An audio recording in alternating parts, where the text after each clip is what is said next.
Dear beloved viewers, welcome back.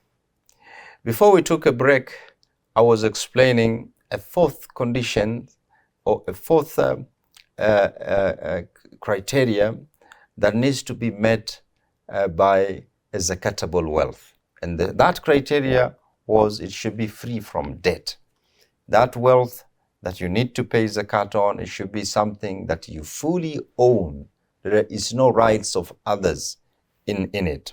So we mentioned three scenarios, and the fourth scenario is a debt which only principal is deducted and not interest. So for example, if you have borrowed, in a conventional bank, which is haram in Sharia, but you have borrowed in a conventional bank, in that regard you have committed a sin of borrowing an interest-based loan, but that's another subject.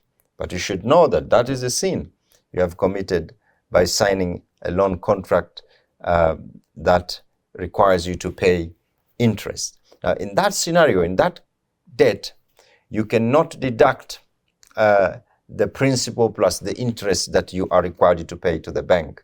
But rather, Sharia only allows you to deduct the principal component only and not the interest, because Allah has prohibited us from paying interest. Allah has prohibited us from receiving interest. So whatever you pay there is not considered deducted in the zakatable assets. Only the principal amount that is for 12-month period, that is due within 12-month period, that is what will have to be deducted.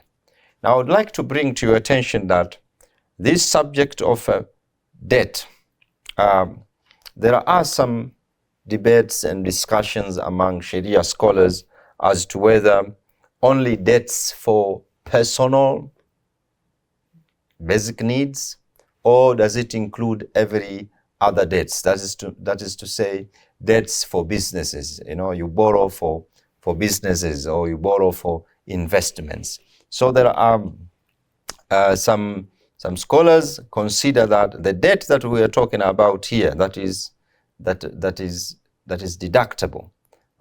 It is a debt for personal needs. That you had a debt, you had somebody who supplied it to you something which is for your basic needs. This is what you will have to deduct. So for example, you had your savings, in a bank, but in a bank or at home, but also you had a friend who gave you a loan for basic needs, so that you can maybe pay for food or shelter or education of your kid or medical expenses and so on. This debt can be deducted, before considering amount to be paid as zakat. This is acceptable generally by all scholars, but some scholars do not consider debts for commercial projects as deductible. So if you borrow for a business to add more stock in a business and so on, they say that that is not deductible. But for simplicity, we will go with the view that all debts are creditors, debts that entails other people have given you money or have given you goods on credit. We'll consider this as a deductible. But as I said, it's important to know that there are divergent of views with regards to debts for commercial projects. That is eligibility condition number 4 for zakatable wealth. The last one is that the wealth should not be for personal use. The wealth that is zakatable should not be for personal use. So things that you need to satisfy basic needs, such as food, clothing, shelter, etc., they are not zakatable. However, there is a limit.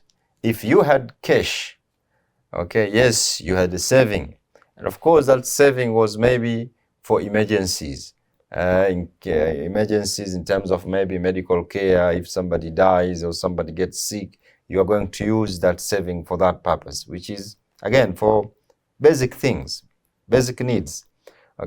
We say if it has reached a nisab, it will become zakatable, even if it was for personal use. If you hold gold, you have gold jewelry. For our ladies, you have jewelry that has reached 85 grams of gold and above.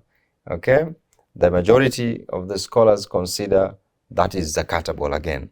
So for the wealth that is for personal use, like your own car, your own house, these are not zakatable, among others. So it is important zakatable wealth to meet these 5 conditions that we have talked about. Now, to expand further this discussion, it is important to also understand the difference between zakat and sadaqah. Are there any difference between zakat and sadaqah? Now, though in the Quran at some times the word sadaqah and zakah are used interchangeably, but from the legal point of view, zakah is different from sadaqah, except in a few verses of which the word sadaqah used means zakat. For example, when Allah said, إِنَّمَا الصَّدَقَاتُ لِلْفُقَرَاءِ ila akhiri, in that verse, the word sadaqah used, but the meaning is zakat, that zakat is to be given to the poor and the needy, among others. So this is a few exemptions in the Quran where we find zakat is referred as sadaqah, sometimes is referred as infaq, among others. What are the difference between zakat and sadaqah? Legally speaking, Sharia perspective on these two words, zakat is obligatory, is fard, and sadaqah, it is sunnah, it is voluntary, highly emphasized act of drawing yourself closer to Allah subhanahu wa ta'ala, but is a voluntary. Zakat, another distinction of it is it has specific calculations, as we shall see. Zakat is so interesting subject. It has its own mathematics, but don't get scared. It doesn't go beyond addition, subtractions, and multiplications. So don't be scared. But it has that basic mathematics. On sadaqah, it has no calculations. It's up to you how much you want to give, from whichever wealth you want to give. It has no calculation. Another important distinction is zakat is obligatory. When the time has reached for you to pay zakat, it is obligatory to pay zakat. So for example, if you have cash that are stayed for a year and it has reached the nisab, okay, then after completion of 12 months, you have to pay zakat. You are not required to delay it, okay? Because if you delay, you become sinful, unless there are substantial Sharia grounds for such delays. So it is obligatory to be paid at the right time, that it is time due. Sadaqah, anytime. You can give sadaqah anytime you wish. It has no specific time requirement. With respect to beneficiary, those who are entitled to receive zakat, they are specified. They are fixed beneficiaries, which we shall see later on. There are 8 categories strictly mentioned in the Quran that are entitled to receive zakat money, and not more, not less. But with respect to sadaqah, sadaqah can be given to anyone. You can give it to the rich, you can give it to the poor, you can give it to the Muslim, you can give it to a non-Muslim, you can give it to a Muslim who is very committed to his religion, is praying or not praying. Okay, but we shall see zakat, it has its own category of beneficiaries that needs to meet certain requirements. Another distinction is that zakat, if you don't pay zakat, you have committed one of the major sins. If you don't pay zakat, you have committed kaba'ir, min al-kaba'ir.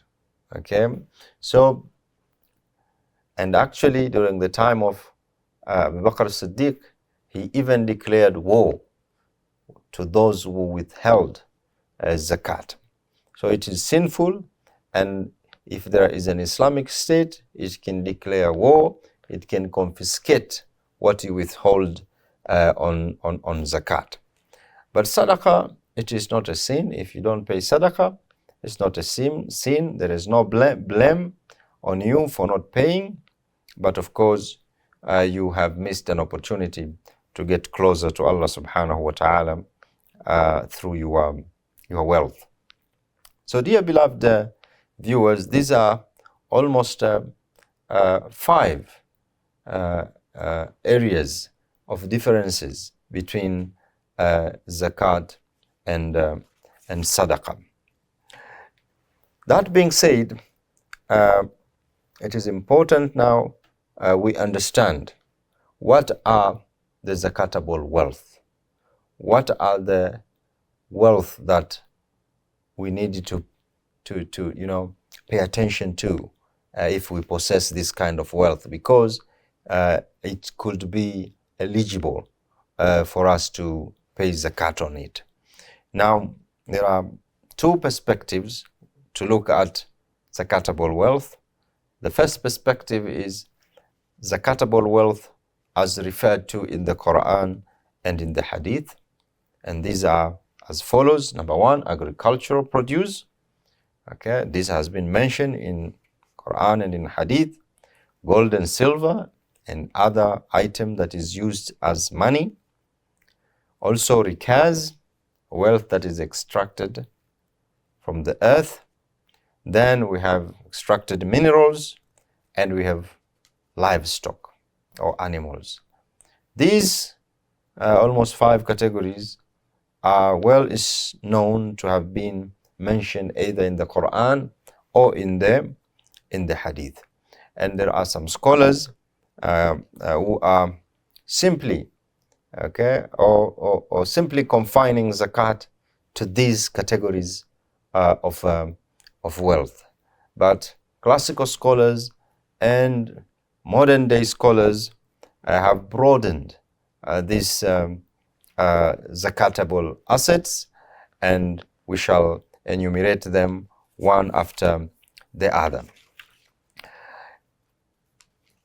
The first one, based on the modern zakat jurisprudence, and of course classical and modern zakat jurisprudence, is items used as medium of exchange. This is the first category. Here it entails cash money, it entails gold and silver, it entails cryptocurrencies or digital assets, it entails financial papers such as shares, bonds, sukuk, among others. All these falls under this category of zakatable wealth. But again, they have to meet other specific conditions. Another category of zakatable wealth that is well agreed among modern and classical jurists are tradable goods. Okay, stocks for trading. These are items that you want to use to sell them. You want to sell them so that you can make profit or you can get money. Okay, so these are 2 that I've managed to mention in this particular episode. Insha'Allah ta'ala, in the coming episode, we shall start from this point of zakatable wealth and go into details of other categories of wealth that are zakatable according to our beloved religion, according to the teachings of Sharia. Until we meet again, Assalamu alaikum wa rahmatullahi wa barakatuh.